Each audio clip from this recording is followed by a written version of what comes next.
Hello everyone. आज का chapter है बच्चों में अधिगम की वैकल्पिक अवधारणाएं, alternative conception of learning in children. अधिगम का अर्थ होता है सीखना, यानी लर्निंग। यह एक प्रक्रिया है जो जीवन पर्यंत चलती रहती है तथा जिसके द्वारा हम कुछ ज्ञान अर्जित करते हैं या जिसके द्वारा हमारे व्यवहार में परिवर्तन होता है। जन्म के तुरंत बाद से ही व्यक्ति सीखना प्रारंभ कर देता है। अधिगम व्यक्तित्व के सर्वांगीण विकास में सहायक होता है। इसके द्वारा जीवन के लक्ष्यों को प्राप्त करने में सहायता मिलती है। क्रो के अनुसार सीखना आदतों, ज्ञान एवं अभिवृत्तियों का अर्जन है। इसमें कार्यों को करने के नवीन तरीके सम्मिलित हैं और इसकी शुरुआत व्यक्ति द्वारा किसी भी बाधा को दूर करने अथवा नवीन परिस्थितियों में अपने समायोजन को लेकर होती है।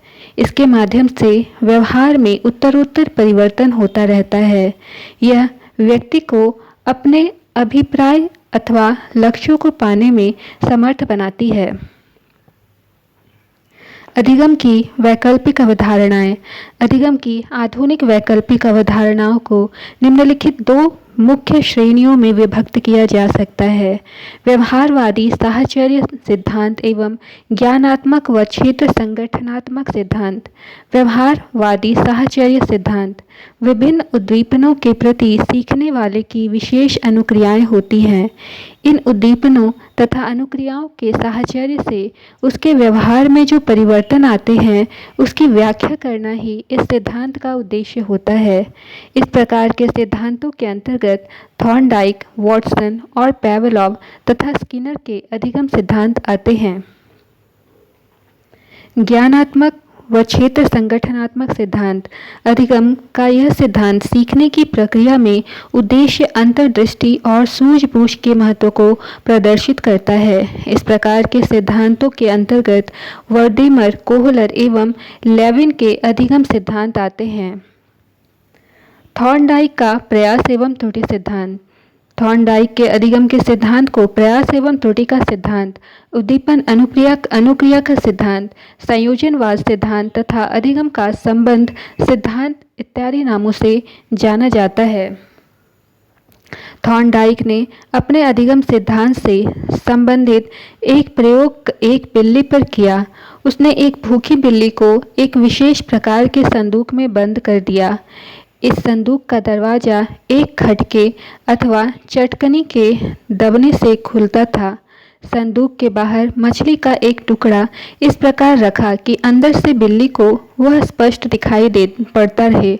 भूखी बिल्ली के लिए मछली का टुकड़ा एक उद्दीपन का कार्य करता था। उस टुकड़े को देखकर संदूक में बंद बिल्ली ने अनुक्रिया प्रारंभ कर दी। बिल्ली ने बाहर निकलने के कई प्रयत्न किए।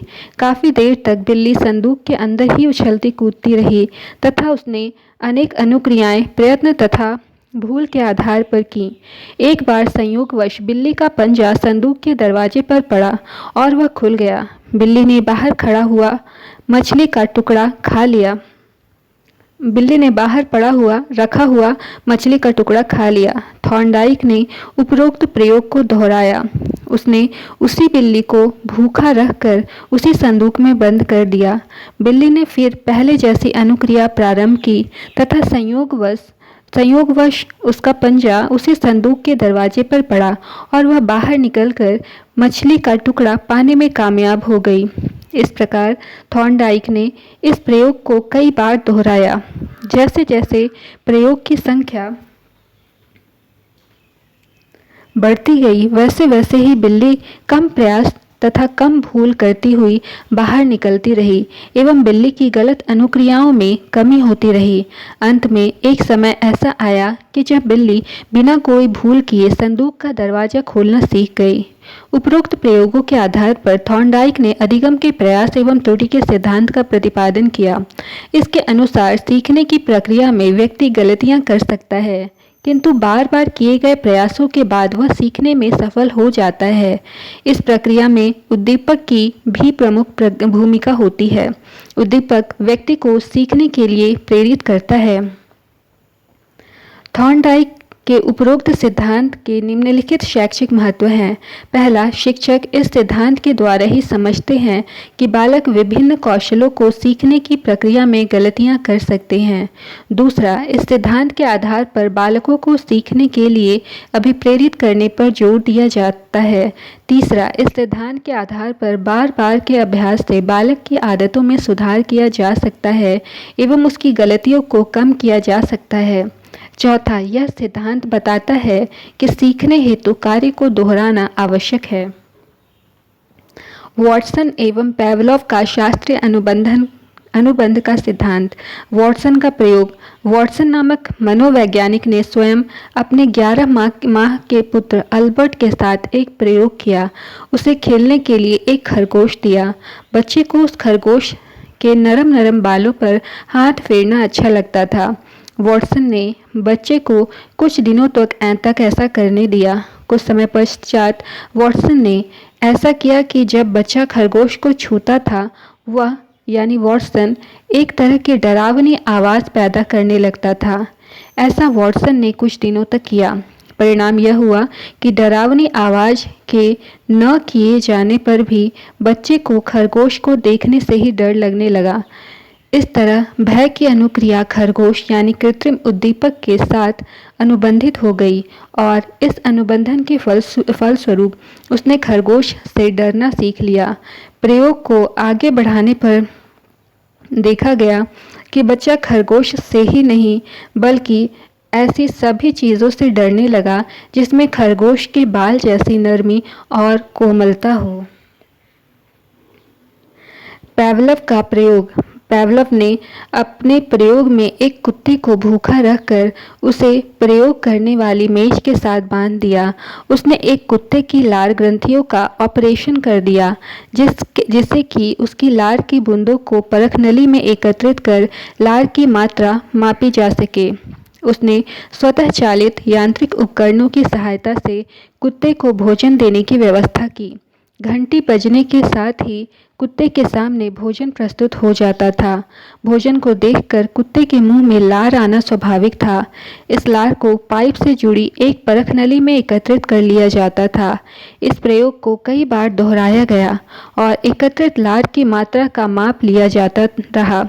प्रयोग के आखिरी चरण में भोजन न देकर केवल घंटी की व्यवस्था की गई। इस अवस्था में भी कुत्ते के मुंह से लार टपकी जिसकी मात्रा का माप किया गया। इस प्रयोग के द्वारा यह देखने को मिला कि भोजन सामग्री जैसे प्राकृतिक उद्दीपन के अभाव में भी घंटी बजने जैसी कृत्रिम उद्दीपन के प्रभाव से कुत्ते ने लार टपकाने जैसी स्वाभाविक अनुक्रिया व्यक्त की।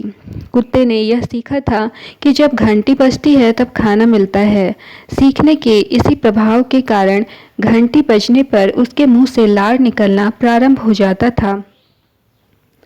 उपरोक्त प्रयोगों के आधार पर मनोवैज्ञानिकों ने यह निष्कर्ष निकाला कि जब किसी क्रिया को बार बार दोहराया जाता है तो अस्वाभाविक उद्दीपक भी वही प्रतिक्रिया देने लगता है जो स्वाभाविक उद्दीपक देता है। शास्त्रीय अनुबंध के सिद्धांत का शैक्षिक महत्व। अधिगम के शास्त्रीय अनुबंध सिद्धांत शैक्षिक दृष्टिकोण से अति महत्वपूर्ण है।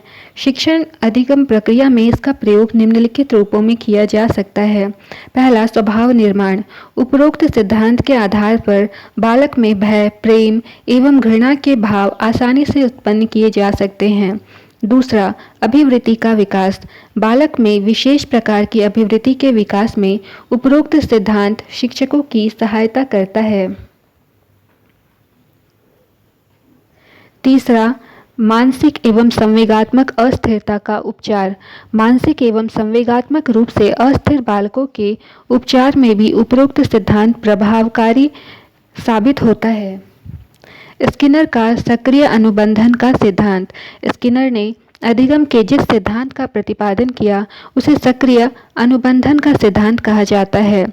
सक्रिय अनुबंधन से अभिप्राय एक ऐसी अधिगम प्रक्रिया से है जिसके द्वारा सक्रिय व्यवहार की सुनियोजित पुनर्बलन द्वारा पर्याप्त बल मिले जाने के कारण वांछित रूप में जल्दी पुनरावृत्ति होती रहती है और सीखने वाला अंत में सिखाने वाले की इच्छा के अनुरूप व्यवहार करने में समर्थ हो जाता है। स्किनर ने अपने अधिगम के सिद्धांत के प्रतिपादन हेतु सन 1930 में सफ़ेद चूहों पर एक प्रयोग किया। उसने एक विशेष प्रकार का बक्सा लिया जिसे स्किनर बक्सा कहते हैं। इस बक्से में एक छोटा सा मार्ग था जिसमें एक लीवर लगा हुआ था जिसका संबंध एक प्याली से था। लीवर को दबाने से खट की आवाज़ होती थी तथा उस प्याली में खाने का एक टुकड़ा आ जाता था। चूहा जब इस बक्से में उस मार्ग से छोड़ा जाता था तो लीवर पर उसका पैर पड़ने से खट की आवाज़ होती थी तथा वह आवाज़ को सुनकर उसकी ओर बढ़ता था, जिससे अंदर रखी प्याली में उसे खाने का टुकड़ा मिल जाता था। यह खाना उस चूहे के लिए पुनर्बलन का कार्य करता था। बक्से में इस प्रकार की व्यवस्था थी कि उसमें अन्य किसी प्रकार का शोर नहीं होता था। इस क्रिया को बार बार दोहराया गया। खाना चूहे के लीवर दबाने की क्रिया को बल प्रदान करता था। इस क्रिया में चूहा भूखा होने के कारण अधिक सक्रिय रहता था। स्किनर के सक्रिय अनुबंधन का शैक्षिक महत्व। स्किनर के सक्रिय अनुबंधन सिद्धांत के निम्नलिखित महत्व हैं।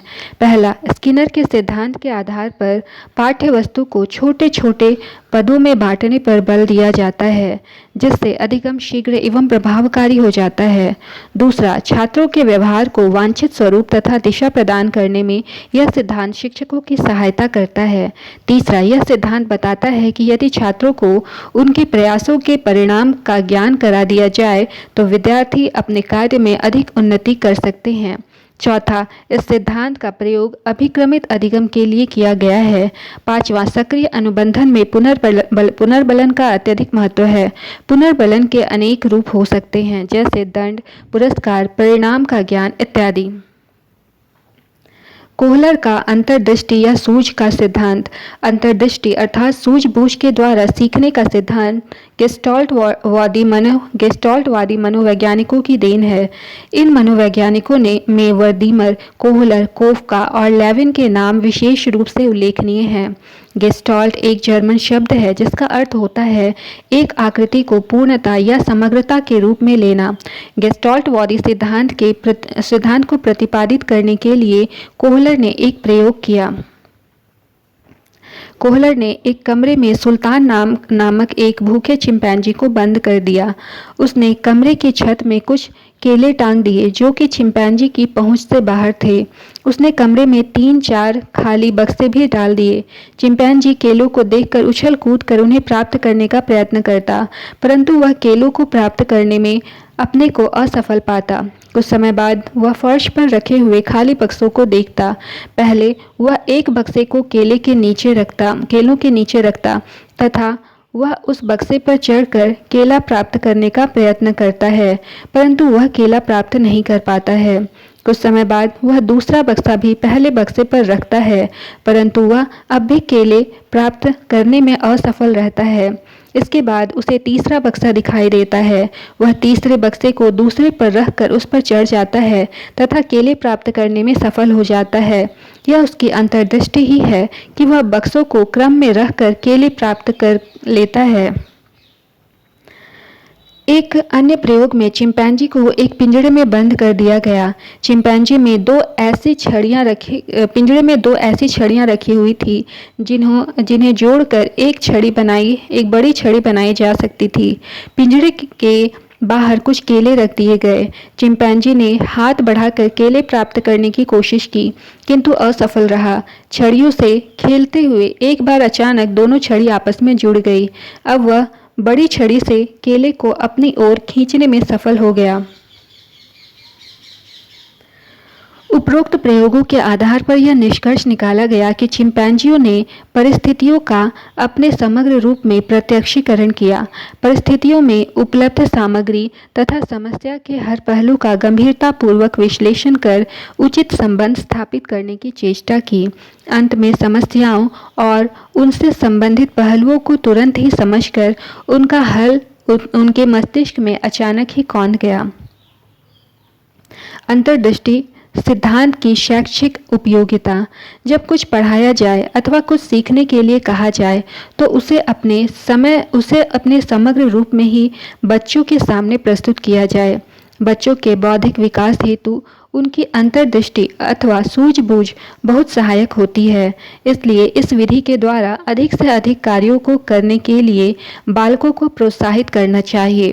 पाठ्यक्रम के सिद्धांत में सूझबूझ अथवा अंतर्दृष्टि प्रक्रिया को ध्यान में रखकर पाठ्यक्रम के विभिन्न अंगों को एकीकृत किया जाता है। यदि सीखने से होने वाले लाभों का पहले से पता चल जाए तो बालक अपनी बुद्धि तथा सूझबूझ का भरपूर प्रयोग करेगा।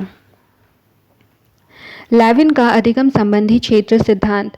लेविन के अधिगम संबंधी क्षेत्र सिद्धांत का आधार वातावरण में व्यक्ति की स्थिति है। इस सिद्धांत के अनुसार सीखना अथवा अधिगम एक सापेक्षिक प्रक्रिया है जिसके द्वारा सीखने वाले में नवीन अंतर्दृष्टि का विकास होता है अथवा पुरानी में परिवर्तन होता है।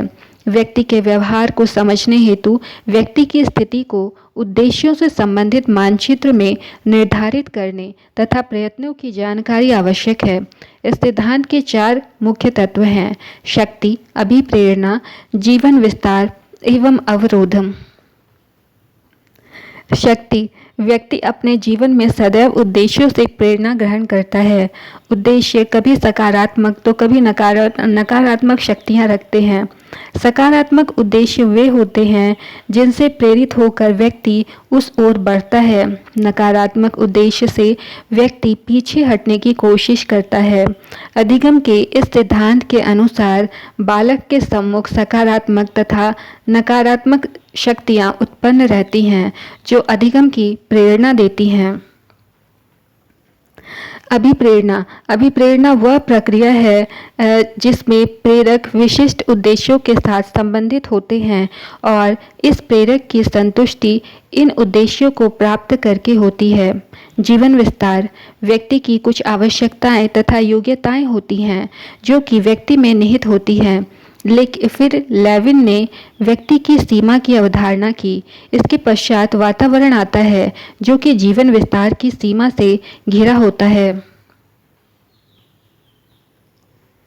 अवरोध। वातावरण में कुछ ऐसी शक्तियाँ होती हैं जो व्यक्ति को उसके उद्देश्यों तक पहुँचाने में अवरोध उत्पन्न करती हैं तथा व्यक्ति को अपने लक्ष्य की ओर बढ़ने का विरोध करती हैं। यदि व्यक्ति को उद्देश्य की ओर जाने के लिए अभिप्रेरणा मिलती रहती है तो वह अपने लक्ष्य को प्राप्त कर लेता है, तथा यदि व्यक्ति को बीच में बाधा उत्पन्न होने पर अभिप्रेरणा नहीं मिलती तो वह अपना मार्ग छोड़ देता है अथवा बदल देता है। यदि वह निराश होकर बैठ जाता है तो वह कभी भी अपने लक्ष्य को प्राप्त नहीं कर पाता है। क्षेत्र सिद्धांत की शैक्षिक उपयोगिता। क्षेत्र सिद्धांत के अनुसार प्रत्येक अधिगमकर्ता को मात्र एक जैविक प्राणी न समझा जाकर एक ऐसा मनोविज्ञानात्मक व्यक्ति माना जाता है जो किसी एक शिक्षण अधिगम परिस्थिति में अपने विशिष्ट जीवन के दायरे में रह रहा होता है। क्षेत्र सिद्धांत यह बताता है कि सीखना सभी तरह से एक उद्देश्यपूर्ण और लक्ष्योन्मुख प्रक्रिया है।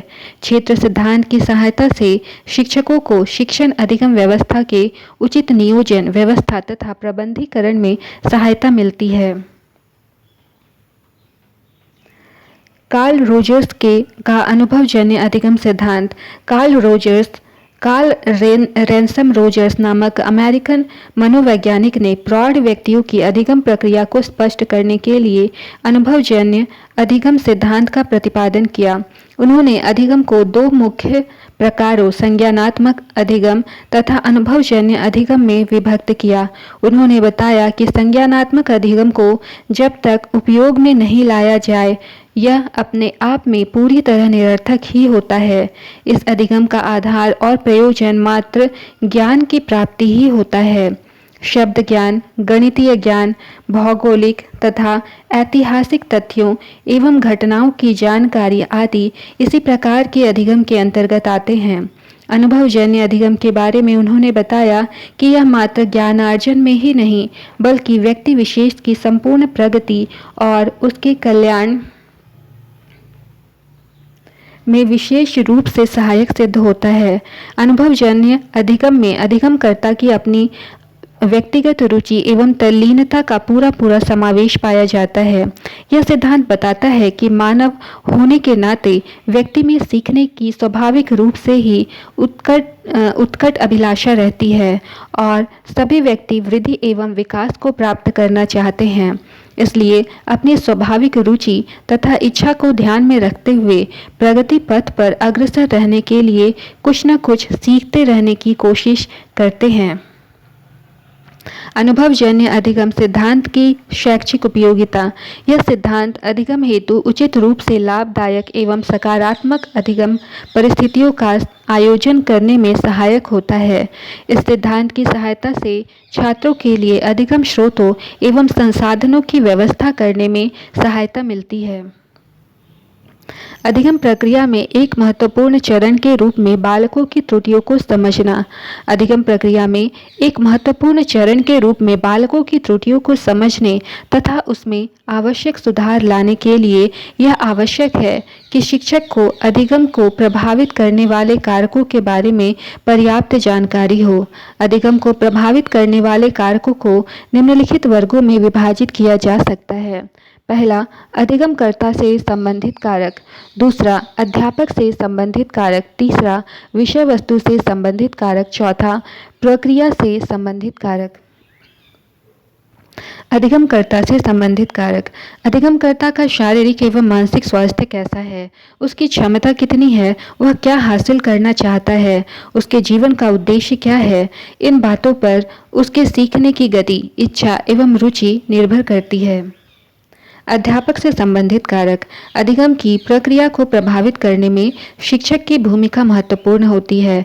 अध्यापक का विषय पर कितना अधिकार है, वह शिक्षण कला में कितना योग्य है, उसका व्यक्तित्व एवं व्यवहार कैसा है, इन सब का प्रभाव बालक के अधिगम, इसकी मात्रा एवं इसकी गति पर पड़ता है। अध्यापक के शारीरिक एवं मानसिक स्वास्थ्य का भी बालक के अधिगम से सीधा संबंध होता है। एक स्वस्थ शिक्षक ही सही ढंग से बच्चों को पढ़ा सकता है। विषय वस्तु से संबंधित कारक। अधिगम की प्रक्रिया में अध्यापक एवं छात्रों द्वारा विषय वस्तु को प्रयोग में लाया जाता है। यदि विषय उनके अनुकूल न हो तो इसका अधिगम पर भी प्रभाव पड़ता है। विषय वस्तु बालक की रुचि के अनुकूल है या नहीं, उनकी प्रस्तुति किस प्रकार की है, इन सब बातों का प्रभाव बालक के अधिगम पर पड़ता है। यदि विषय वस्तु बालक की रुचि के अनुरूप नहीं है तो वह इसे सीखना नहीं चाहता। प्रक्रिया से संबंधित कारक। विषय वस्तु को यदि गलत तरीके से प्रस्तुत किया जाए तो भी बालक को इसे समझने में मुश्किल होती है। अभ्यास कार्य एवं बार बार दोहराकर किसी विषय वस्तु पर पकड़ हासिल की जा सकती है, किंतु इस कार्य में भी महत्वपूर्ण है कि बालक का वातावरण कैसा है। शिक्षण अधिगम संबंधी उपयुक्त परिस्थितियाँ एवं वातावरण बालक को ज्ञान प्राप्त करने के लिए प्रेरित करता है एवं वह अपने आप को ऐसे वातावरण में सहज पाता है जिससे उसके अधिगम की गति स्वतः बढ़ जाती है। अधिगम को प्रभावित करने वाले उपरोक्त कारकों को समझते हुए शिक्षक को इस बात का पता लगाना चाहिए कि अधिगम प्रक्रिया में बालक की त्रुटि का क्या कारण है। इसके बाद त्रुटि के कारणों के अनुरूप इसका आवश्यक निदान एवं उपचार किया जाना चाहिए। अभ्यास प्रश्न संख्या 1। अधिगम के प्रयास एवं त्रुटि के सिद्धांत के अनुसार सीखने की प्रक्रिया में व्यक्ति गलतियां कर सकता है, किंतु बार बार किए गए प्रयासों के बाद वह सीखने में सफल हो जाता है। इस सिद्धांत का प्रतिपादन किसने किया? ऑप्शन 1 पैवलोव, ऑप्शन 2 टॉलमैन ने, ऑप्शन 3 थॉर्नडाइक, ऑप्शन 4 कोहलर ने। ऑप्शन 3 यहाँ पर करेक्ट होगा, थॉर्नडाइक। क्वेश्चन नंबर 2, निम्नलिखित में से अधिगम का कौन सा सिद्धांत यह बताता है कि जब कुछ पढ़ाया जाए अथवा कुछ सीखने के लिए कहा जाए तो उसे अपने समग्र रूप में ही बच्चों के सामने प्रस्तुत किया जाए। ऑप्शन 1 अंतर्दृष्टि या सूझ का सिद्धांत, ऑप्शन 2 सक्रिय अनुबंध सिद्धांत, ऑप्शन 3 अनुकरण सिद्धांत, ऑप्शन 4 प्रयास एवं त्रुटि सिद्धांत। यहाँ ऑप्शन 1 करेक्ट होगा, अंतर्दृष्टि या सूझ का सिद्धांत।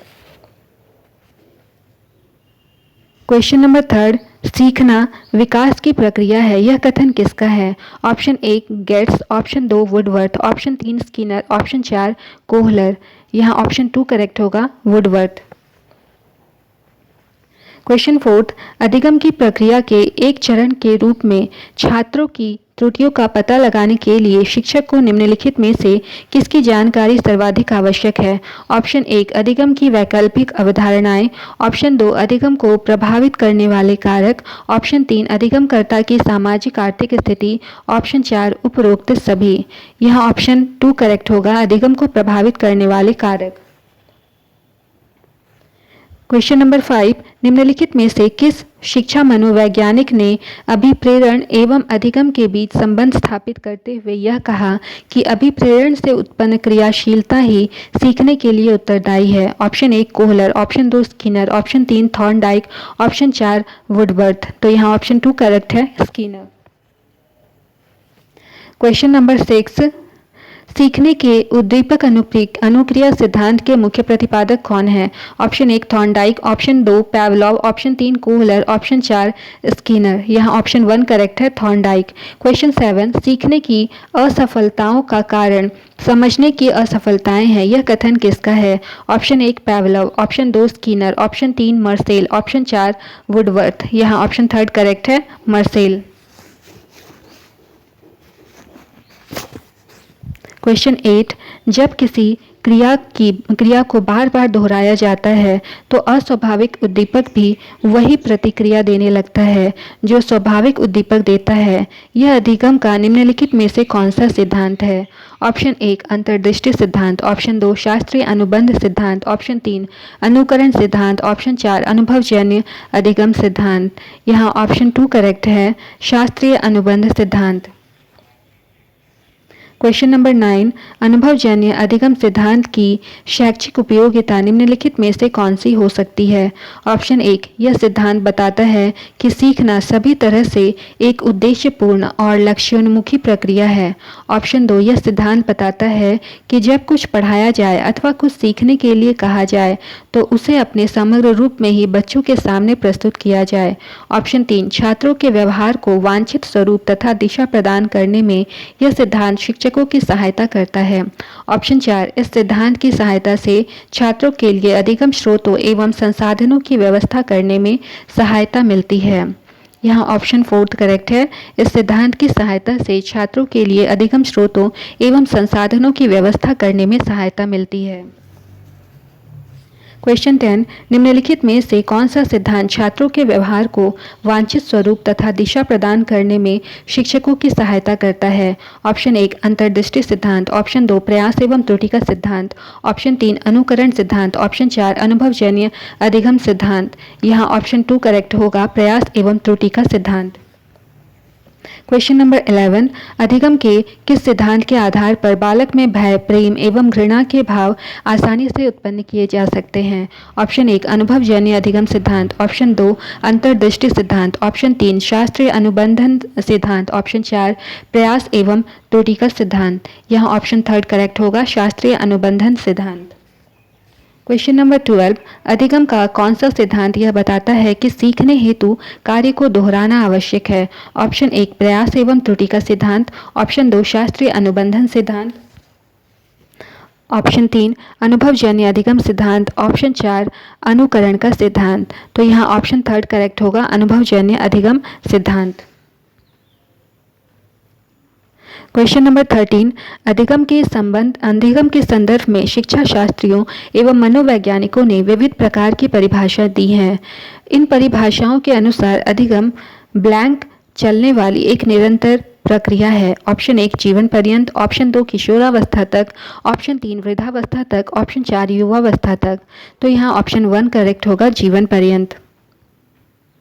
क्वेश्चन नंबर 14, अधिगम का कौन सा सिद्धांत पाठ्यक्रम के विभिन्न अंगों के एकीकरण पर जोर देता है? ऑप्शन 1 उद्दीपन अनुक्रिया सिद्धांत, ऑप्शन 2 संबंध अनुक्रिया सिद्धांत, ऑप्शन 3 गेस्टॉल्ट सिद्धांत, ऑप्शन 4 उपरोक्त सभी। यहाँ ऑप्शन थर्ड करेक्ट होगा, गेस्टॉल्ट सिद्धांत। क्वेश्चन नंबर 15, अंतर्दृष्टि अर्थात सूझबूझ के द्वारा सीखने का सिद्धांत गेस्टाल्टवादी मनोवैज्ञानिकों की देन है। यह सिद्धांत किसके लिए सर्वाधिक उपयोगी है? ऑप्शन 1 मंदबुद्धि बालकों के लिए, ऑप्शन 2 तीव्र बुद्धि बालकों के लिए, ऑप्शन 3 विकलांग बालकों के लिए, ऑप्शन 4 पिछड़े वर्ग पिछड़े बालकों के लिए। यहाँ ऑप्शन 2 करेक्ट होगा, तीव्र बुद्धि बालकों के लिए। क्वेश्चन नंबर 16, अधिगम प्रक्रिया में एक महत्वपूर्ण चरण के रूप में बालकों की त्रुटियों का पता लगाने के लिए शिक्षक को अधिगम को प्रभावित करने वाले कारकों की जानकारी आवश्यक है। निम्नलिखित में से कौन अधिगम को प्रभावित करने वाला एक कारक है? ऑप्शन 1 पुरस्कार एवं दंड, ऑप्शन 2 अभिप्रेरणा, ऑप्शन 3 उचित वातावरण, ऑप्शन 4 उपरोक्त सभी। यहाँ ऑप्शन 4 करेक्ट है, उपरोक्त सभी। क्वेश्चन नंबर 17, अधिगम की प्रक्रिया विभिन्न कारकों से प्रभावित होती है। निम्नलिखित में से कौन सा अधिगम को प्रभावित करने वाला बाह्य कारक है? ऑप्शन 1 शारीरिक वृद्धि एवं विकास, ऑप्शन 2 अभिप्रेरणा, ऑप्शन 3 वातावरण, ऑप्शन 4 रुचि। यहाँ ऑप्शन थर्ड करेक्ट है, वातावरण। तो ये थी हमारी आज की क्लास। मिलते हैं अगली क्लास में एक नए चैप्टर के साथ। वीडियो देखने के लिए आपका धन्यवाद।